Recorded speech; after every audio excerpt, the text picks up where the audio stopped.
For that, Evan and Victor are your two top defensive players. We haven't asked you what it is about Evan's defensive game that you've liked. Well, Victor's been overall our best defender so far because of not only his ability on the ball and guarding different people, but his help defense is almost always sharp. His help is early, things like that. Evan has been good on the ball. He's still working on kind of getting his help side in. Sometimes he gets caught out a little bit too far. But on the ball, when you consider some of the wings, that he's had to deal with, he's done a good job. Evan's really a 2, and so, he's had to guard some bigger people and deal with some bigger people, and he does a good job. He tries to be pretty physical with them. But as I said, overall, Victor, is hands down on our team, our best defender. Has Victor cleared the protocol, and is he cleared, ready to go? He's going to start tonight? Yep, we'll start. What did you see from him in practice? I mean, he plays a style that is, kind of not reckless, but I mean, it's a full speed style. Does he have to stick with that to be successful? Yeah, well, he did not have a full contact practice, so we just went through our, kind of our offensive and defensive stuff, and yesterday and today both prepared for Minnesota.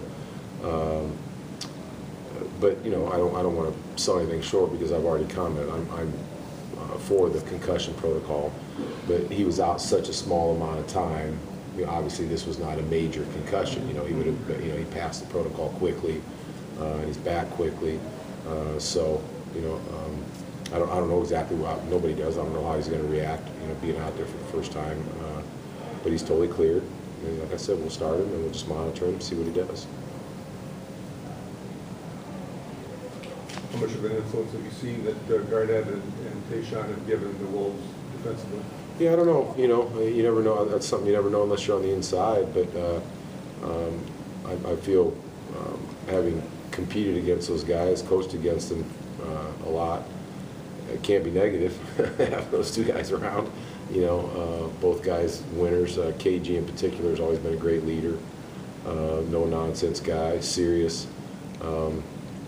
When you watch him right now, even though that he's, fair to say, the back part of his career, just when you watch his approach before the game when they go out the lineup for the jump ball, he's exactly the same as he was 15 years ago.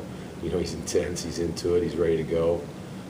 His stats aren't reflective, of anything that, or anything impressive, but I got to believe it's tremendously positive for those young guys and for them to have Tayshaun and KG there.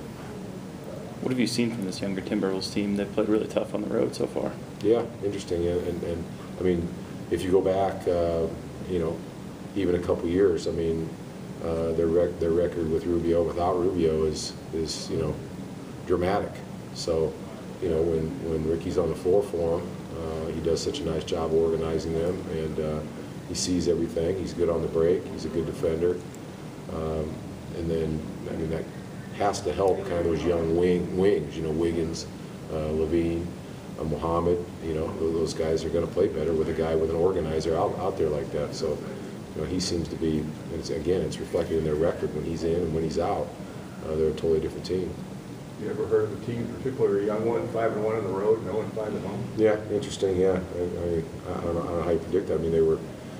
I've watched their games. They were, really impressive last night. They were, on the verge of maybe teetering a little bit. It looked like Miami was starting to control the game, and a few minutes later they got control back and got a hard-fought, tough win and a tough place to win. So, it's no joke, their record on the road, how they're playing on the road. They're playing well.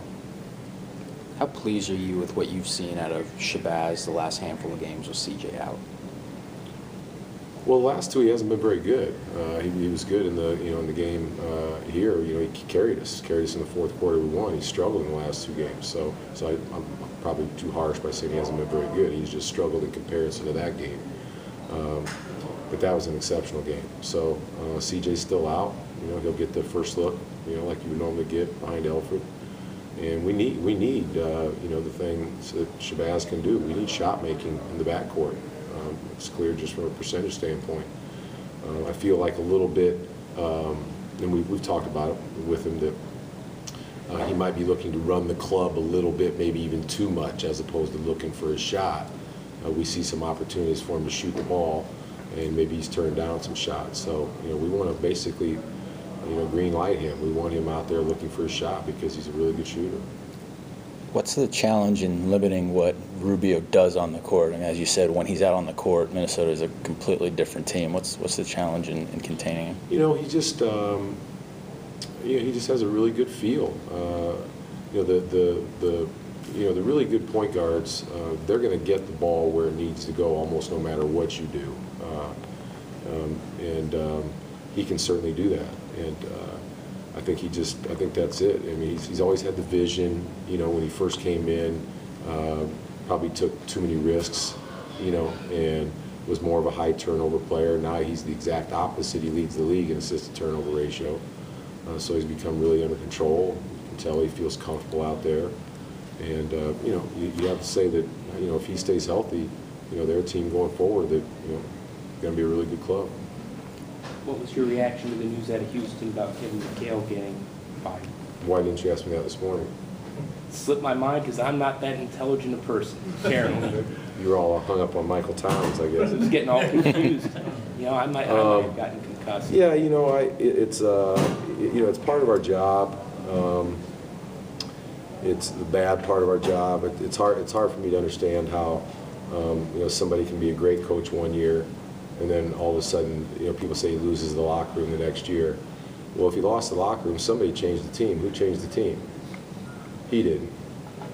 Why isn't that person held accountable? So that's something about our profession. I think as coaches, we don't have any power at all. We don't have a union. We have an association.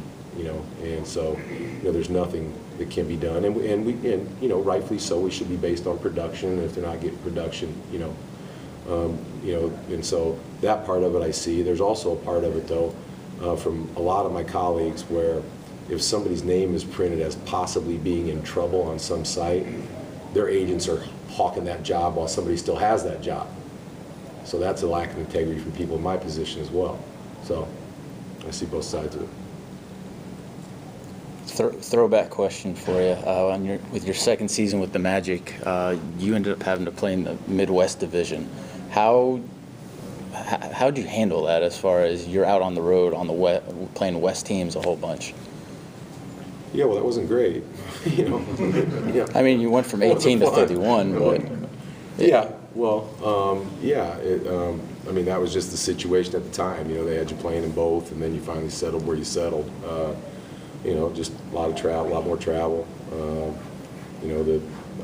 That's the worst part of our job anyway, is the travel. Everybody thinks it's all glamorous, but it's not. So just that part of it, that's really what sticks in my mind. It just made it a much longer season. Assuming traveling now is a lot easier than it was even 2 decades ago. Yeah, for sure. Yeah, but still, people still, I think, they think like you have time to go to museums or something in some city. We go in, we play the game, we get on the plane, we go home. It's it's better than flying commercial, but still, there's not much time. Thank you. Thanks, Coach. You guys are picking